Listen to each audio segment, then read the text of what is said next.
Good morning, good evening all of you. Income tax की बात कर रहे हैं। इनकम टैक्स के अंदर हम इनकम टैक्स रिटर्न को कवर कर रहे हैं।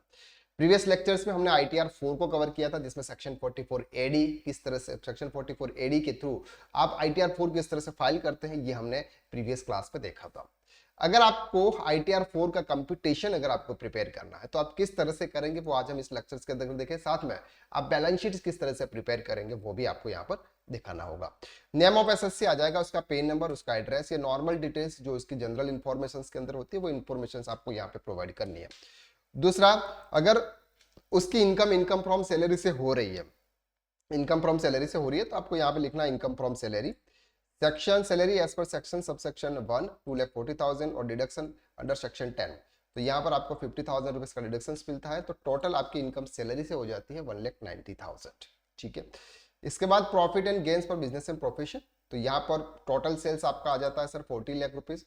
Profit deemed under section 44 AD at the rate 8% of 40,000, जो भी आप 8% या 6% प्रॉफिट दिखाते हैं वो प्रॉफिट दिखाते हैं। फॉर एग्जाम्पल यहाँ हम दिखाते हैं सर 3,78,000। ठीक है, 3,78,000 ये आपका प्रॉफिट आ जाता है सर। तो ये प्रॉफिट आप यहाँ पे आपकी इनकम आ जाता है। ठीक है।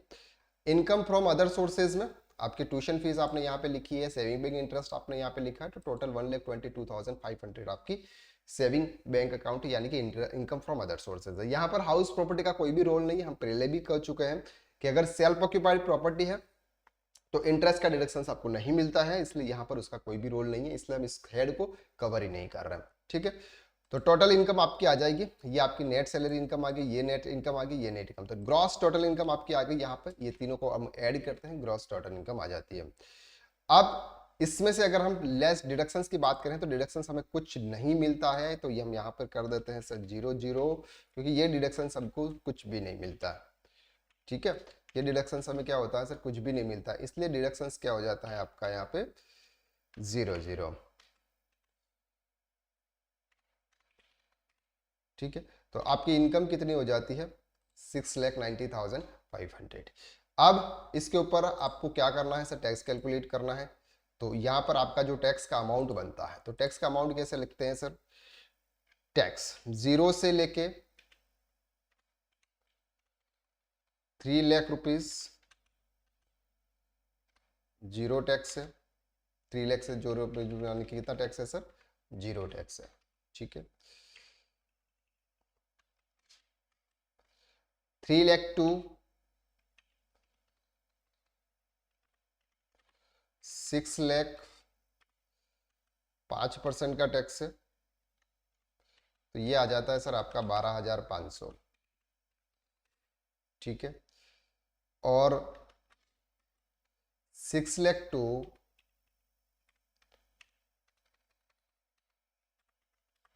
6,90,000, इस पर 10% का टैक्स है।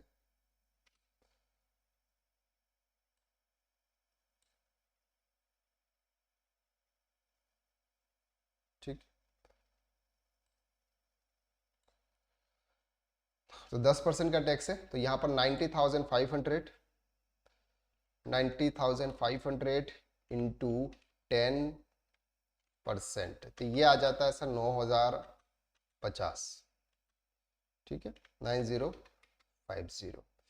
तो टोटल आपका टैक्स कितना हो जाता है सर,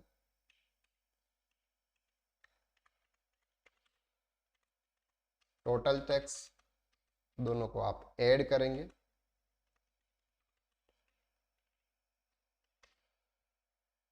21,550। तो रिबेट अंडर सेक्शन 87A आपको यहाँ पर 21,550 का रिबेट मिल जाता है, क्योंकि आपकी इनकम 7,00,000 रुपीज से कम है।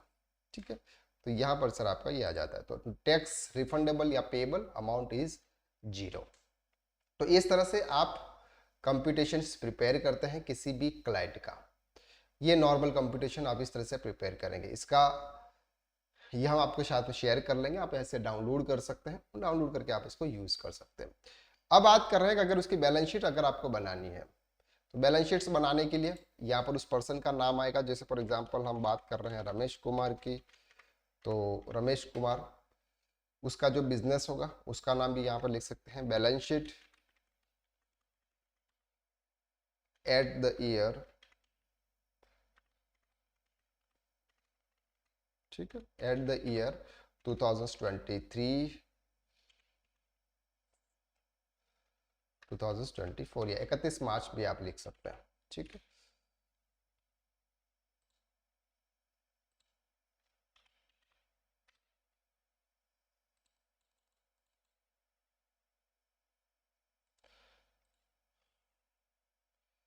इधर साइड में सर आपकी आएगी लाइबिलिटीज और इधर साइड में आएगी सर आपकी एसेट्स। ठीक है, थोड़ा सा इसको ऐसे करके बढ़ा देते हैं।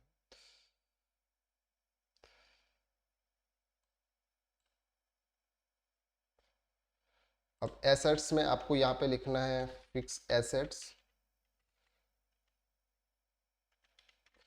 अब फिक्स एसेट्स में अगर एसेट्स का नेम लिखना चाहते हैं, आपके पास में अवेलेबल है तो आप लिख सकते हैं, अदरवाइज इतनी ज़रूरत आपको यहाँ पे नहीं है।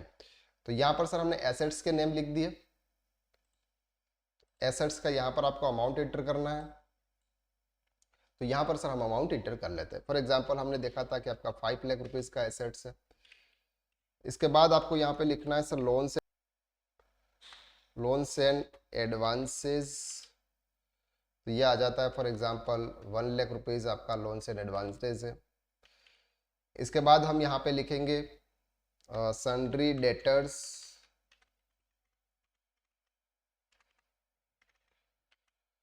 $35,000, जो भी आपके डेटर्स है, आप बैलेंस शीट जिस तरह से बनाना चाहते हैं। ठीक है, इसके बाद आएगा कैश एट बैंक, यानी कि बैंक बैलेंस। जो भी आपका बैंक का बैलेंस होगा 31 मार्च को वो आपको एंटर करना है। तो हम बात के चलते हैं सर, फॉर एग्जांपल 45,000 कैश आपने लिखना है सर 1,20,000 और क्लोजिंग स्टॉक आपको यहाँ पे लिख लेना, फॉर एग्जांपल जो भी है आपका 45,000।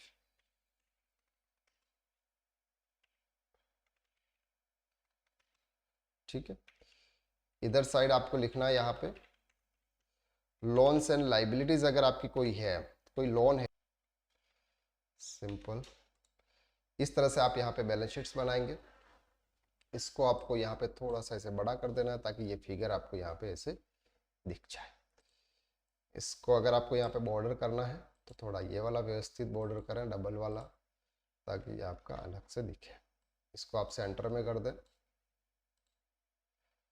इस तरह से। तो ये बन गई बैलेंस शीट। और इस पर अगर आपको पूरा बॉर्डर लगाना है, ये वाला बॉर्डर बड़ा वाला, तो आप ये वाला बॉर्डर भी लगा सकते हैं। सिंपल इस तरह से बैलेंस शीट आपको बना के देनी है। कोई भी क्लाइंट आता है, आपको एक सिंपल बैलेंस शीट बना के देनी है। और यही बैलेंस शीट आपको, आपका जब बैलेंस भरते हैं आप सेक्शन 44 AD और जहां पर ये डिटेल्स डालने को पूछता है, तो वहां पर आप ये वाले डिटेल्स वहां पे पुटअप कर सकते हैं।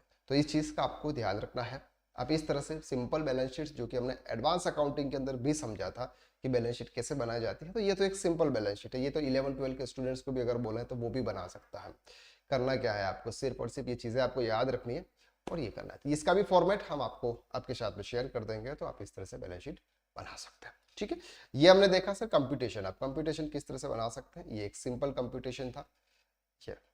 तो सेक्शन 44 AD के थ्रू अगर आपको कंप्यूटेशन बनाना है या फिर आपको बैलेंस शीट बनानी है, तो आप इस तरह से बना सकते हैं। ओके, चलिए, so thank you so much, bye bye.